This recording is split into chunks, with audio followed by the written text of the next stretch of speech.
Dhaka city কর্পোরেশনের যে দায়িত্ব রয়েছে সেই দায়িত্ব পরিপূর্ণভাবে পালন না করার কারণে বাংলাদেশ জামায়াত ইসলামের উদ্যোগে আজকের এই আয়োজন। আজকে সরকার নির্বাচিত হয়েছে, এখন পর্যন্ত স্থানীয় সরকার নির্বাচন দেওয়া হয় নাই।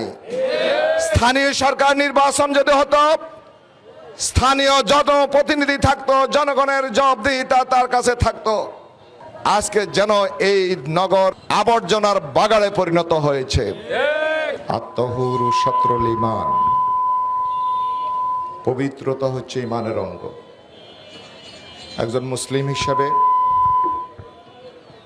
একজন নাগরিক হিসাবে, পরিচ্ছন্ন নগরীর একজন সিটিজেন হিসাবে আমাদের প্রত্যেকেরই দায়িত্ব রয়েছে একটি সুন্দর পরিচ্ছন্ন নগরী গঠন করা। বাংলাদেশ জামায়াত ইসলামী ঢাকা মহানগরী দক্ষিণের ডামরা মধ্য থানার উদ্যোগে আয়োজিত আজকের এই পরিচ্ছন্নতা কর্মসূচি উদ্বোধনী অনুষ্ঠানের সম্মানিত সভাপতি, সম্মানিত নেতৃবৃন্দ, একান্ত প্রিয় উপস্থিতি, আসসালামু আলাইকুম রহমতুল্লাহ। আমরা আমাদের দায়িত্ববোধের জায়গা থেকে ঢাকা সিটি কর্পোরেশনের যে দায়িত্ব রয়েছে সেই দায়িত্ব পরিপূর্ণভাবে পালন না করার কারণে বাংলাদেশ জামায়াত ইসলামের উদ্যোগে আজকের এই আয়োজন। বাংলাদেশ জামায়াত ইসলামী এদেশের মানুষের অধিকার আদায়ের জন্য, এদেশের মানুষের কষ্ট লাঘব করার জন্য সর্বসময় কাজ করে যাচ্ছে। আমরা বাংলাদেশ জামায়াত ইসলামীর প্রতিদিন কর্মী মানে সমাজকর্মী। জামায়াত ইসলামীর একজন কর্মী রাজনৈতিক অঙ্গনে, সামাজিক অঙ্গনে, শিক্ষা ক্ষেত্রে, সমাজ কল্যাণমূলক কাজের ক্ষেত্রে সকল অবস্থায় অগ্রগামী। আমরা ঢাকা সিটি কর্পোরেশনের কর্তৃপক্ষকে আহ্বান করব,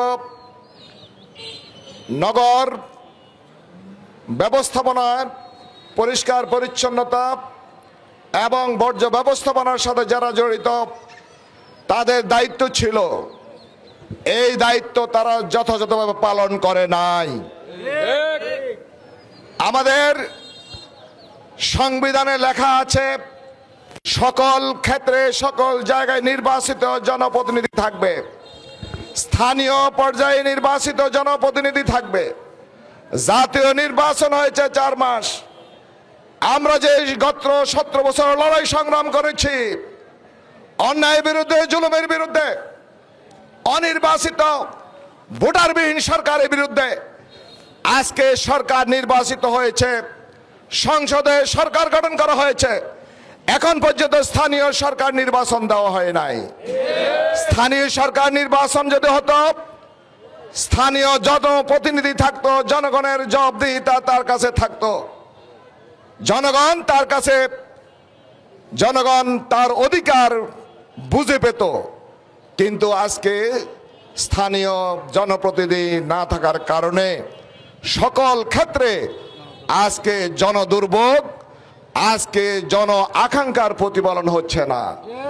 সকল অব্যবস্থাপনা আজকে যেন এই নগর সুন্দর একটি নগর যেখানে হওয়ার কথা ছিল সেটা একটি আবর্জনার বাগাড়ে পরিণত হয়েছে।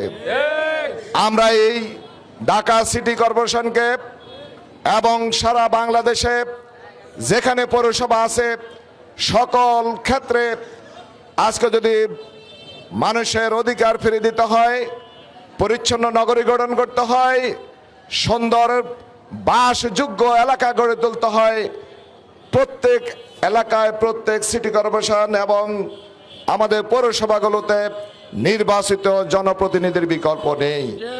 আমরা বলবো সরকারকে দ্রুত স্থানীয় নির্বাচনের ব্যবস্থা করুন এবং আমাদের দীর্ঘ এই জলাবদ্ধতা এবং পয় নিষ্কাশনের ব্যবস্থা যদি পরিবর্তন না হয়, আমরা সাধারণ জনগণকে সাথে নিয়ে আমরা আন্দোলন গড়ে তুলব। বাংলাদেশের মানুষের অধিকার প্রতিষ্ঠা করার জন্য আমাদের ঢাকা সিটি কর্পোরেশনের সকল নাগরিকরা ফ্যাসিজমের বিরুদ্ধে যেভাবে লড়াই সংগ্রাম করেছে, আমরা কিন্তু সেভাবে লড়াই সংগ্রাম অবতীর্ণ হব।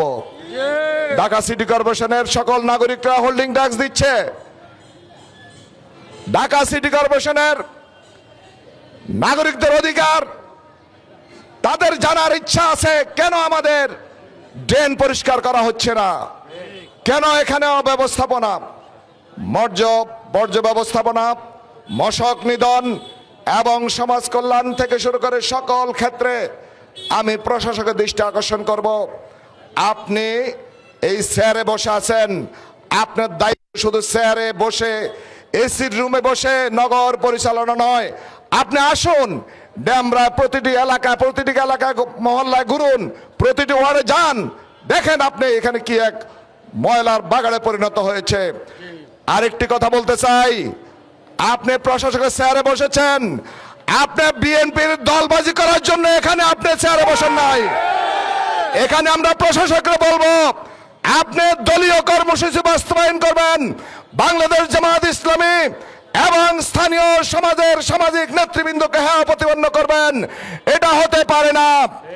আমরা প্রত্যেক জায়গায়, প্রত্যেক মহল্লায় মাদকের বিরুদ্ধে, সাদাবাজির বিরুদ্ধে, দখলের বিরুদ্ধে, ইফটিজিং এর বিরুদ্ধে, আমরা টেন্ডারের অনিয়মের বিরুদ্ধে আমরা সোচ্চার ভূমিকা পালন করব।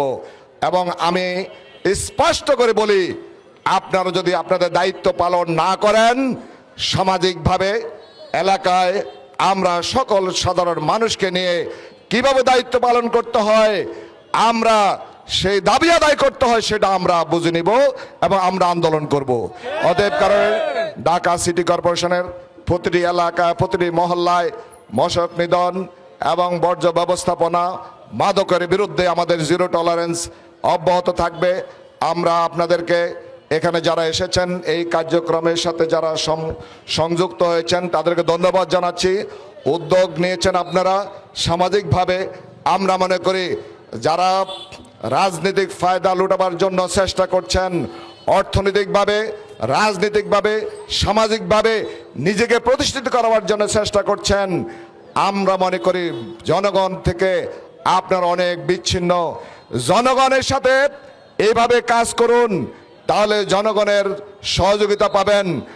গত নির্বাচনে ঢাকা পাসে আপনারা যেভাবে আমাদেরকে সমর্থন দিয়েছেন, আমরা আপনাদের কথা দিচ্ছি, শুধু এখানে পরিষ্কার পরিচ্ছন্নতা নয়, সকল ক্ষেত্রে সকল অনিয়ম, দুর্নীতি, টেন্ডারবাজির সকল অনিয়মের বিরুদ্ধে আমরা দুর্বার আন্দোলন গড়ে তুলব। সকলকে ধন্যবাদ জানিয়ে এবং আমি সকলকে এখানে কাজে অংশগ্রহণ করার জন্য মোবারকবাদ জানিয়ে শেষ করছি। আল্লাহ হাফেজ। বাংলাদেশ জিন্দাবাদ, বাংলাদেশ জামাত ইসলামী জিন্দাবাদ। আসসালামু আলাইকুম রহমতুল্লাহ।